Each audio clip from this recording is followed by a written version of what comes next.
ఎడారిలో జలధారలు. రచన doctor K Job Sudarshan. అపవిత్రుడు పాపశుద్ధి చేసుకున్న ఎడల అట్టి మనుషుడు సమాజంలో నుండి కొట్టివేయబడును. సంఖ్యాకాండం 19:20. ఎర్రపెయ్య ఎంతో విలక్షణమైనది. దేవునితో నడవడం అంటే బహు గంభీరమైన విషయం.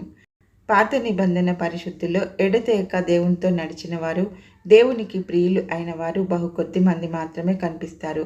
హానోకు, నోవాహు, యోసేపు, సమూయేలు, యోబు, దానియేలు ఇలా వేళ్ల మీద లెక్కబెట్టగలిగిన వారే.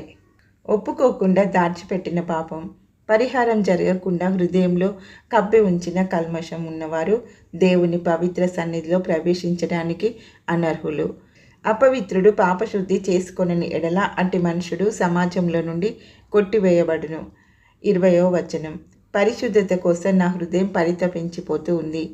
నా తలంపులు, మాటలు, చూపులు, స్నేహాలు, అలవాట్లు ఈ రంగాలన్నిటిలో నన్ను మైలపడజేసేవి ఎన్నెన్నో ఉండగా ఏ రోజుకారోజు నేను శుద్ధుణ్ణి కావడమెలా?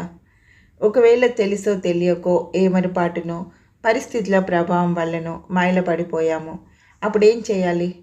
అలాంటి వ్యక్తి కోసం వారి పాపాల కోసమైనా క్షమా బలి బూడిద కొంత పాత్రలో వేసి ఆ బూడిద మీద పారే నీళ్లు పోయాలి. అప్పుడు శుద్ధంగా ఉన్న వాడెవడైనా హిస్సోపు రెమ్మను చేత పట్టుకొని ఆ నీళ్లలో ముంచి అపవిత్రుడైపోయిన మనిషిపై చల్లాలి.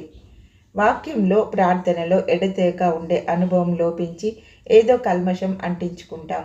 మనకది తెలియకపోవచ్చు కానీ మనలను తండ్రి వలె అస్తమానం కనిపెట్టి చూస్తూ ఉండే దేవునికి తెలుసు.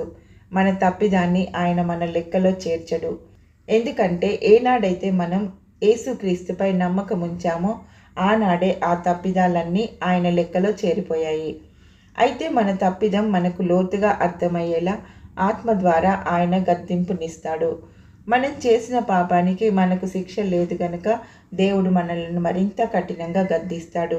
మనస్సాక్షిలో ఆ గద్దింపు నాటుకున్నప్పుడు ఎంతో ఆవేదన కలుగుతుంది. ఈ పరితాపం కొన్నాళ్ళు ఉండవచ్చు. మొదటగా దేవుడు తన తప్పిదాన్ని మనకు జ్ఞాప్తికి తెస్తాడు. ఆ తర్వాత అనురాగపూరితంగా తన వాక్యం ద్వారా యేసుక్రీస్తు మరణంలోని విలువను జ్ఞాపకం చేస్తాడు. ఆ మరణంలోని ఫలం మనకు అంటిన మైలను ఎప్పుడో తుడిచేసింది. పాపాన్ని జ్ఞాపకం చేసి పరితాపం కలిగించడం ఈ ప్రోక్షణ ఉద్దేశం. మనం నమ్ముకున్న ప్రభు మరణం ద్వారా మనం శుద్ధి అయ్యామన్న నిశ్చయితను వాక్యం మూలంగా మనలో కలిగించడం ఇదే.